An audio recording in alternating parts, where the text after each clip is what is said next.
Tahun 1980-an adalah masa ketika harapan seringkali terasa lebih mahal daripada nasi.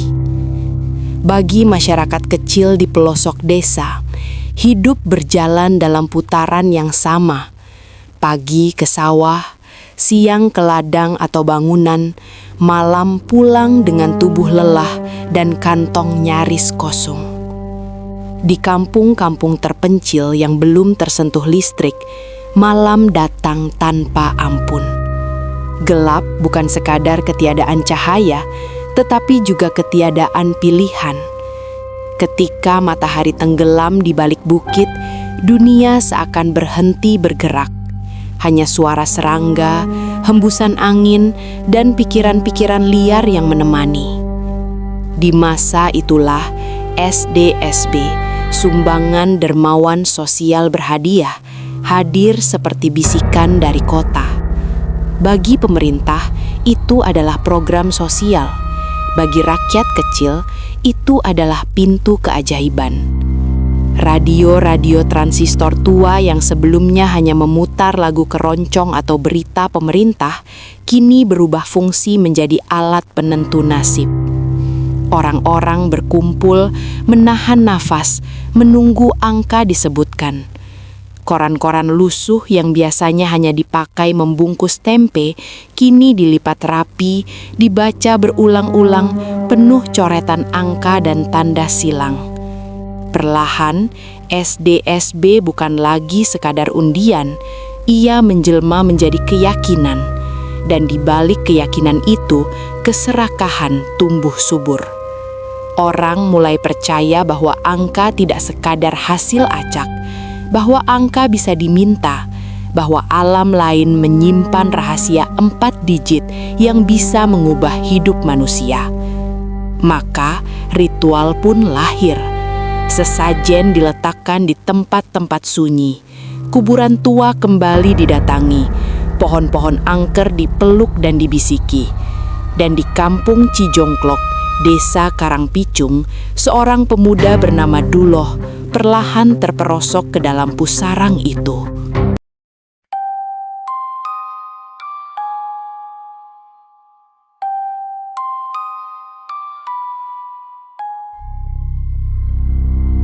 Assalamualaikum warahmatullahi wabarakatuh.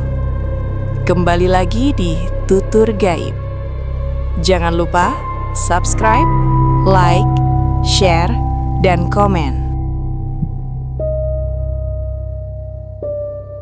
Kampung Cijongklok terletak agak jauh dari jalan utama.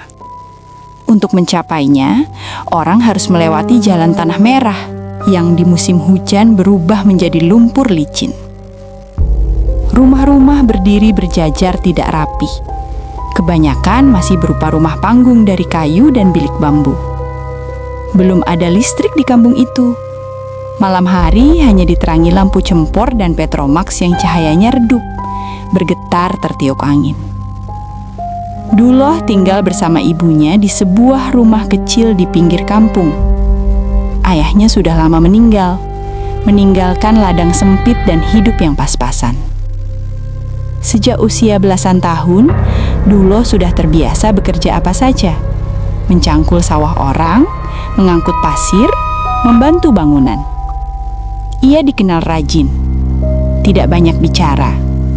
Namun, sejak SDSB masuk kampung, sesuatu berubah di dalam dirinya. Malam itu, Duloh duduk bersila di rumah Pak Jamri, seorang agen kecil SDSB di kampung itu. Di ruangan sempit berdinding bilik, 6 orang pria berkumpul. Asap rokok kretek mengambang tebal, bercampur bau minyak tanah dari lampu cempor. Di tengah mereka, sebuah radio transistor tua diletakkan di atas tikar pandan. Radio itu sudah berumur, catnya terkelupas, antenanya dipanjangkan dengan kawat bekas. "Diam dulu, mau diumumin," ujar Pak Jamri sambil memutar kenop radio pelan-pelan. Suara desis terdengar. Lalu suara penyiar muncul, terputus-putus. Hasil undian SDSB periode ini, Semua orang menahan nafas. Duloh menggenggam kertas kecil di tangannya. Di situ tertulis beberapa kombinasi angka. 4 angka, 3 angka, dan 2 angka buntut. Hasil tafsir mimpi, firasat, dan hitungan ala kadarnya. Nomor yang keluar adalah angka demi angka disebutkan. Tiba-tiba, seorang pria bernama Sarip melonjak berdiri. Kena 2 angka buntut. Wajahnya merah, matanya berbinar. Tawa pecah. Beberapa orang ikut bersorak. Lumayan buat bayar utang, kata Sarip sambil tertawa. Namun Duloh tetap diam. Ia menunduk, meneliti kembali kertasnya. Tidak ada satupun yang cocok. Kagak kenal lagi loh, tanya Pak Jamri. Duloh mengeleng pelan. Seorang pria lain nyeletuk sambil terkekeh. Kayaknya kudu minta bantuan yang lain nih, dukun kali, biar dapat nomor jitu. Tawaringan menyusul. Namun Duloh mendongak. Dukun, katanya pelan, tapi serius. Dukun yang beneran ada. Ruangan mendadak sunyi. Pak Jamri menatap Duloh lama. Loh, itu cuma bercanda. Tapi ada kan? Desak Duloh. Gak mungkin orang-orang menang terus kalau gak ada ilmunya. Tak ada yang menjawab. Namun di wajah Duloh, sebuah tekad mulai tumbuh. Keesokan harinya, Duloh tidak bisa berkonsentrasi bekerja. Tangannya mencangkul tanah, tetapi pikirannya melayang pada deretan angka yang semalam gagal menembus. Setiap ayunan cangkul terasa lebih berat dari biasanya, seolah tanah ikut menertawakan harapannya. Bayangan tentang kata dukun terus berputar di kepalanya. Menjelang sore, Duloh menemui 3 orang yang semalam juga ikut mendengarkan pengumuman SDSB di rumah Pak Jamri. Mereka adalah Sarip, Ujang, dan Marta. Orang-orang sekampung yang sama-sama hidup pas-pasan dan sama-sama memendam mimpi tentang hidup yang berubah dalam semalam. Ada dukun tua di desa seberang, kata Sarip sambil melinting rokok. Namanya Kimanta. Duloh mengangkat kepala. Beneran bisa ngasih nomor? Sarip mengangkat bahu. Katanya sih banyak yang dapat dari dia, tapi ya tergantung orangnya. Tak ada rencana matang, tak ada pertimbangan panjang. Menjelang maghrib, mereka berempat sudah berjalan menyusuri jalan setapak menuju desa seberang. Langit mulai memerah. Angin sore bertiup bau tanah basah dan dedaunan tua. Perjalanan itu terasa lebih jauh dari biasanya. Setiap langkah seolah membawa mereka semakin menjauh dari dunia yang mereka kenal, menuju sesuatu yang tak kasat mata, tapi terasa menunggu. Rumah Kimanta berada di pinggir hutan kecil. Bangunannya sederhana, hampir reroyot. Dindingnya dari papan tua yang sudah menghitam dimakan usia. Di halaman depan, tumbuh pohon-pohon liar yang tidak terawat, membuat suasana rumah itu selalu tampak redup meski siang hari. Saat mereka tiba, hari sudah gelap. Tidak ada lampu, hanya cahaya api kecil dari dalam rumah. Duloh menelan ludah. Sarip mengetuk pintu pelan. Tak lama kemudian, pintu terbuka perlahan. Seorang lelaki tua berdiri di ambang pintu. Tubuhnya kurus, punggungnya sedikit membungkuk. Rambut putihnya terurai panjang sampai bahu.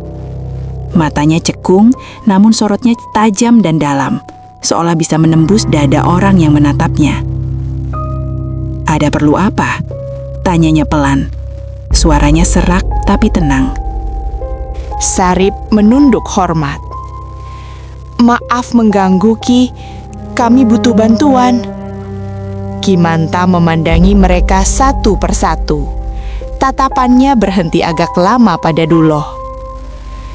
"Kalian, masuklah," katanya akhirnya.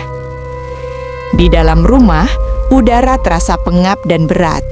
Bau kemenyan, daun kering, dan sesuatu yang apek bercampur menjadi satu. Di sudut ruangan, terlihat beberapa benda aneh. Tempurung kelapa berisi abu, kain hitam, dan botol-botol kecil berisi cairan tak dikenal. Kimanta duduk bersilah. Mereka berempat ikut duduk di depannya. "Kalian butuh bantuan apa? Apakah ada yang sakit?" tanya Kimanta. "Tidak, Ki. Kami butuh bantuan Aki perkara nomor buntut," jawab Sarip ragu. Kimanta diam beberapa saat lalu. Angka itu bukan barang murah dan tidak pernah datang tanpa sebab. Duloh memberanikan diri bicara. "Kami cuma mau 2 angka dulu, Ki." Kimanta menutup mata, mengambil sejumput kemanyan, membakarnya di atas pedupaan kecil. Asap putih mengepul perlahan. Udara terasa semakin dingin. Kimanta mulai bergumam. Bahasanya tidak sepenuhnya bisa dimengerti. Ada potongan doa, ada bisikan yang terdengar seperti panggilan. Beberapa menit berlalu dalam keheningan yang menyesakan. Akhirnya, Kimanta membuka mata. 4 dan 7, katanya pelan. Sarip dan Ujang saling pandang. 2 angka, ulang Kimanta. Jangan ditambah, jangan rakus. Mereka pulang dengan perasaan campur aduk, antara harap dan ragu. 2 hari kemudian, hasil SDSB diumumkan. Angka itu keluar. Tidak besar, tapi nyata. Keesokan malamnya, mereka kembali ke rumah Kimanta. Kali ini wajah Duloh berbeda. Matanya bersinar oleh sesuatu yang lebih gelap dari sekedar harapan. 4 buntut, katanya tanpa basa-basi. "Saya mau 4 buntut, Ki." Kimanta menatapnya lama. 4 buntut bukan untuk semua orang, dan bukan untuk orang yang hatinya goyah. "Saya siap," jawab Duloh cepat. Kimanta menghela napas panjang. "Kalau begitu, kalian harus datang ke tempat di mana yang mati belum sepenuhnya pergi." "Di mana?" tanya Duloh. "Di kuburan tua di ujung desa," jawab Kimanta. Malam Jumat. Suasana ruangan mendadak terasa lebih dingin. "Di sana," lanjut Kimanta, "kalian akan minta langsung. Tapi ingat, jangan lari sebelum selesai." Duloh mengangguk. Di dalam dadanya, rasa takut dan keserakahan bertarung. Dan untuk pertama kalinya, keserakahan menang. Malam Jumat itu datang dengan langit yang tampak lebih rendah dari biasanya. Awan gelap menggantung berat, menutupi bulan sepenuhnya, membuat kampung Cijongklok tenggelam dalam kegelapan yang nyaris pekat. Angin berembus pelan, membawa aroma tanah lembab dan dedaunan busuk. Duloh berdiri di depan rumahnya sambil mengencangkan ikatan sendal jepitnya. Dadanya berdegup tidak beraturan, bukan karena lelah, melainkan karena perasaan aneh yang sejak sore tadi tak mau pergi. Perasaan seolah malam ini bukan sekadar perjalanan biasa. Tak lama kemudian, Sarip, Ujang, dan Marta datang menghampiri. "Masih mau lanjut loh?" tanya Ujang setengah berbisik. Duloh mengangguk. "Kalau bukan sekarang, kapan lagi?" Mereka berjalan tanpa banyak bicara. Jalan tanah yang biasa mereka lalui siang hari kini terasa asing. Bayangan pepohonan tampak seperti sosok-sosok diam yang mengintai. Kuburan tua itu terletak di ujung desa, dekat batas hutan. Tidak ada pagar, tidak ada penanda jelas. Hanya sebidang tanah luas yang dipenuhi nisan-nisan tua. Sebagian besar sudah miring, patah, atau tertutup semak. Begitu mereka menginjakkan kaki di area kuburan, udara langsung terasa berbeda. Lebih dingin, lebih berat. "Di sini," bisik Marta. Duloh mengeluarkan kain hitam dan sesajen sederhana, seperti yang diajarkan Kimanta. Mereka memilih sebuah makam tua di bawah pohon besar, yang akarnya mencuat dari tanah seperti ular raksasa. Duloh duduk bersila, yang lain mengelilinginya. Ia mulai mengucapkan ikrar, menyebut nama, menyebut keinginan. Pada awalnya tidak terjadi apa-apa. Hanya suara jangkrik dan burung malam. hanya desir angin yang menggoyangkan dedaunan. Namun perlahan angin bertiup lebih kencang. Dahan-dahan pohon meliuk, daun-daun bergesek menimbulkan suara seperti bisikan banyak mulut. Lampu cempor yang mereka bawa bergetar hebat. Cahayanya naik turun tidak stabil. Ada yang gak beres, gumam Sarip. Tiba-tiba terdengar suara sesuatu diseret dari kejauhan, seperti sesuatu yang berat ditarik di atas tanah. Ujang menoleh. Dengar gak? Suara itu semakin dekat. Lalu bau busuk menyergap. Bau tanah campur bangkai. Lampu cempor mendadak meredup. Angin berhenti. Keheningan turun begitu mendadak, seolah alam menahan nafas. Di balik salah satu pohon, sesuatu bergerak. Awalnya hanya bayangan, namun perlahan ia membentuk sosok. Tinggi, hitam, tidak sepenuhnya menyerupai manusia. Matanya menyala merah samar seperti bara api di kejauhan. Marta menjerit, "Lari!" Mereka berhamburan tanpa arah. Duloh sempat tersandung akar, terjatuh, lalu bangkit lagi sambil terengah. Di belakang mereka terdengar suara tawa rendah, dalam, berat, dan bukan tawa manusia. Mereka tidak berhenti lari sampai nafas terasa terbakar. Kuburan tua itu mereka tinggalkan, bersama ikrar yang belum selesai, dan sesuatu yang mungkin ikut keluar bersama mereka. Mereka berlari tanpa arah, tanpa berani menoleh, tanpa sempat berpikir. Nafas Duloh tersengal, dadanya terasa seperti diremas dari dalam. Kakinya gemetar, namun rasa takut memaksanya terus melangkah. Jalan tanah yang mereka lalui semakin sempit, diapit semak liar dan pepohonan tinggi yang cabangnya saling bertaut, membuat langit nyaris tak terlihat. "Astagfirullah, astagfirullah," gumam Sarip berulang-ulang. Setelah beberapa lama, langkah mereka mulai melambat. Bukan karena rasa aman, melainkan karena tubuh mereka nyaris menyerah. Mereka berhenti di sebuah jalan kecil yang jarang dilewati orang, jalan yang menghubungkan kampung dengan kebun-kebun tua. Di sana sunyi, terlalu sunyi. Tidak ada jangkrik, tidak ada angin.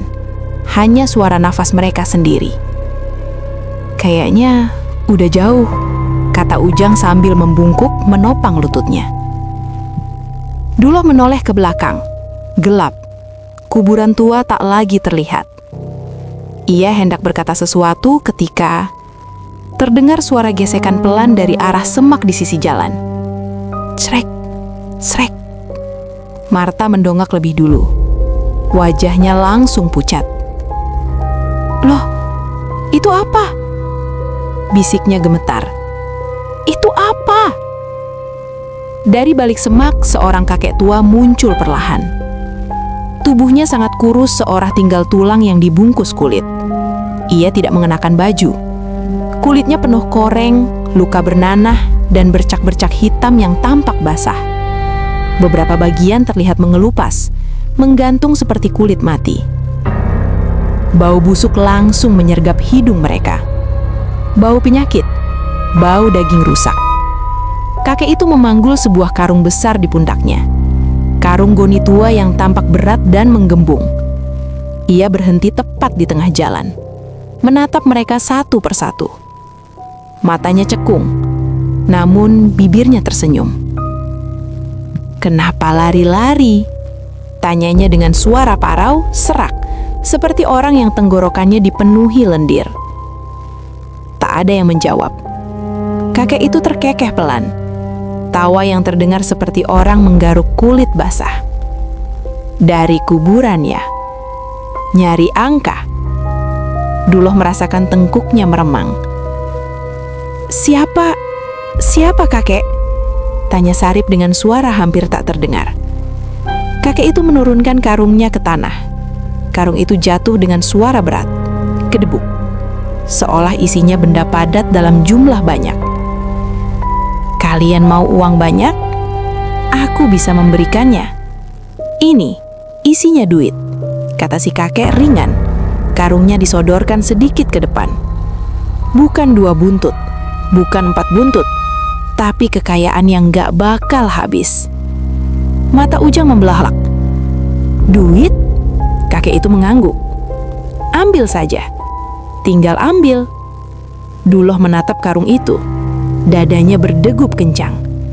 Namun sebelum kakek itu melanjutkan dengan suara yang lebih pelan, lebih berat, tapi ada syaratnya. Apa? Tanya Duloh tanpa sadar. Kakek itu mengangkat tangannya, memperlihatkan kulit yang penuh koreng dan nanah. Syaratnya ringan. Kalian cuma harus ikut merasakan ini untuk mengurangi apa yang aku rasakan. Ia menggaruk lengannya. Kulitnya terkelupas memperlihatkan daging merah di bawahnya. Gatal, perih, gak sembuh-sembuh. Ia tertawa.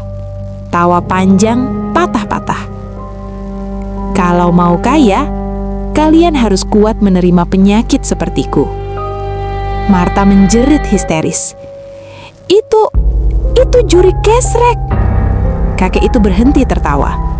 Matanya menatap tajam ke arah Marta. Nama cuma sebutan. Yang penting hasilnya. Ia melangkah 1 langkah mendekat. Bau busuk semakin menusuk. Duloh merasakan perutnya mual. Pandangan matanya berkunang-kunang. Tanpa aba-aba, Sarip berteriak, "Lari!" Mereka kembali berhamburan. Kali ini benar-benar tanpa arah. Di belakang mereka terdengar suara karung diseret, disusul tawa rendah yang panjang. Tawa yang terus terdengar bahkan ketika jarak sudah semakin jauh. Mereka tidak berhenti sampai tiba di rumah masing-masing. Malam itu, tidak ada yang tidur. Dan Duloh untuk pertama kalinya menyadari bahwa tidak semua makhluk gaib meminta sesajen. Beberapa meminta tubuh dan hidup manusia itu sendiri. Namun meski rasa takut masih melekat, jauh di dalam hati Duloh, satu hal belum mati. Keinginan untuk menang, keinginan untuk kaya. Dan keinginan itu akan membawanya pada ritual yang lebih berbahaya. Hari-hari setelah peristiwa juri kesrek berjalan seperti mimpi buruk yang tak mau usai. Bagi Sarip, Ujang, dan Marta, kejadian itu cukup untuk membuat mereka bersumpah tidak akan pernah lagi berbicara tentang SDSB, apalagi ritual. Setiap malam mereka terbangun dengan keringat dingin, mencium bau busuk yang seolah masih menempel di hidung. Namun Duloh berbeda. Ia memang ketakutan. Ia juga trauma. Tapi rasa takut itu tidak membunuh keinginannya, justru membuatnya semakin terobsesi. Setiap kali ia memejamkan mata, yang muncul bukan hanya wajah juri kesrek, tetapi juga bayangan hidup yang berubah. Rumah tembok, sawah luas, ibunya tidak lagi harus meminjam beras tetangga. Aku harus mencoba lagi, gumamnya suatu malam. Aku harus berhasil, pasti sedikit lagi. Seminggu berlalu, bekas ketakutan mulai memudar, digantikan dengan keyakinan bodoh bahwa semua kejadian sebelumnya hanyalah ujian. Malam itu, tanpa memberitahu siapapun, Duloh kembali berjalan menuju rumah Kimanta. Sendirian. Rumah dukun tua itu masih sama, sunyi, redup, seolah tidak pernah tersentuh waktu. Kimanta seakan sudah menunggunya. "Kamu datang lagi," kata dukun tua itu tanpa terkejut. "Saya mau 4 angga, Ki, tapi yang pasti." Kimanta menatapnya lama, tatapan yang bukan menilai keberanian, melainkan kesiapan untuk kehilangan sesuatu. "Yang kamu minta bukan angka, yang kamu minta itu izin." "Izin siapa?" tanya Duloh. "Izin yang bukan milik manusia." Kimanta bangkit perlahan, mengambil kain hitam dari sudut ruangan. "Ada satu cara lagi," katanya. "Tapi ini bukan untuk ramai-ramai. Kamu harus sendiri." Duloh menelan ludah. "Di mana?" "Di pohon beringin tua di batas kebun Karang Picung, malam Jumat Kliwon." Duloh tahu pohon itu. Semua orang kampung tahu, pohon beringin besar dengan akar menggantung berdiri sendirian di tanah lapang. Tidak ada yang berani menebangnya, tidak ada yang berani lewat sendirian malam-malam. Di bawah pohon itu, lanjut Kimanta. Taruh sesajen, duduk, diam, jangan bertanya, jangan menoleh. Angkanya, tanya Duloh. Kalau dia berkenan, kata Kimanta lirih, kamu akan mendengar bisikan. Malam Jumat Kliwon datang dengan suasana yang terasa ganjil sejak sore. Langit kelabu, angin berputar tak menentu. Burung-burung pulang lebih cepat dari biasanya. Duloh berjalan sendirian, membawa sesajen dalam bungkusan daun pisang. Setiap langkahnya terasa berat. Saat pohon beringin itu muncul di kejauhan, dadanya terasa sesak. Pohon itu jauh lebih besar dari yang ia ingat. Batangnya lebar, akar gantungnya menjuntai seperti tirai.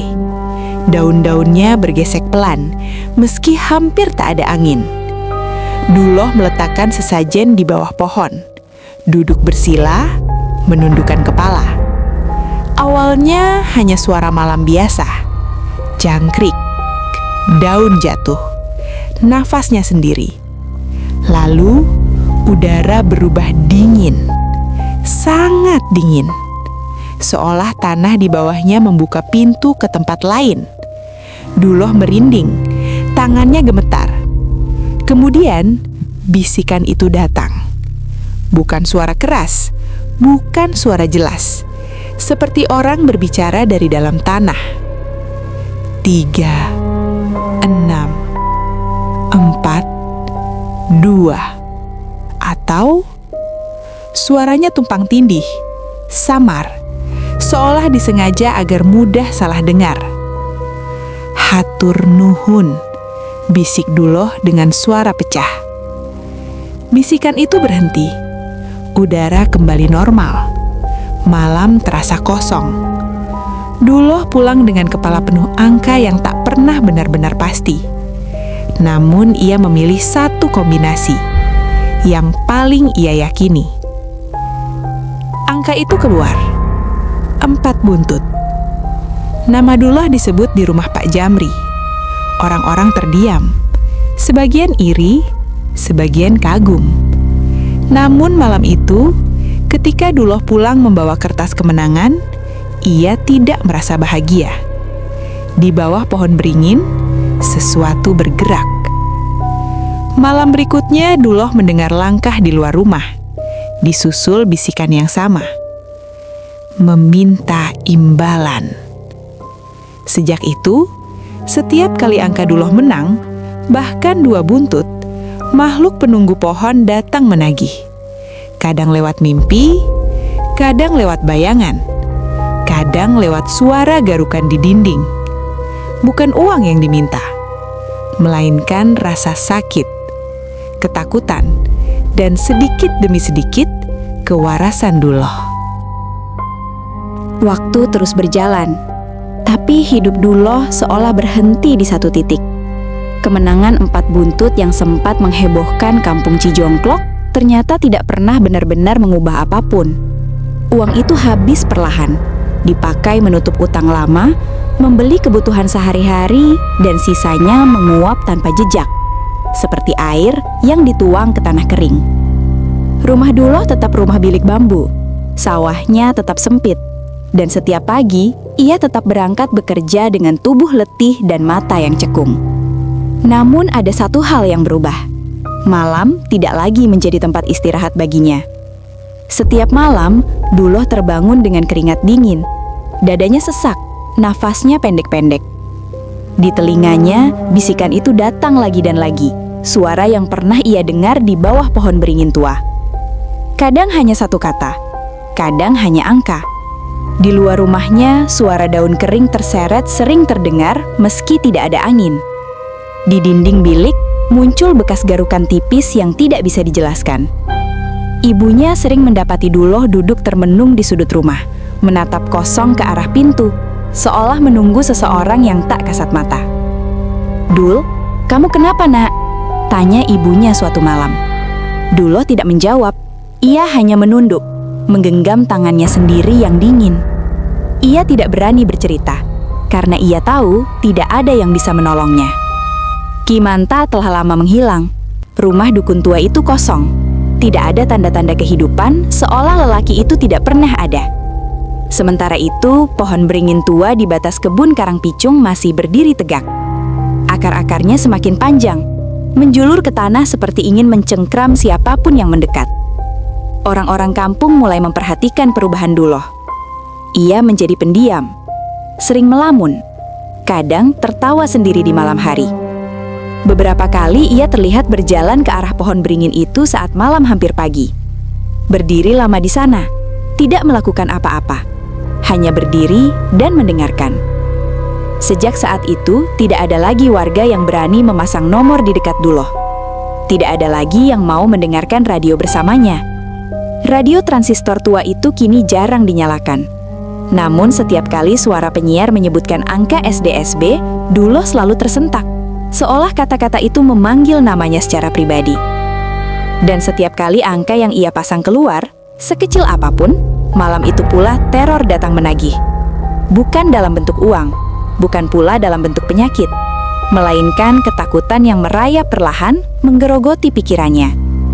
Sampai suatu malam, seorang warga melihat Duloh duduk di bawah pohon beringin tua, sendirian, tanpa sesajen, tanpa cahaya.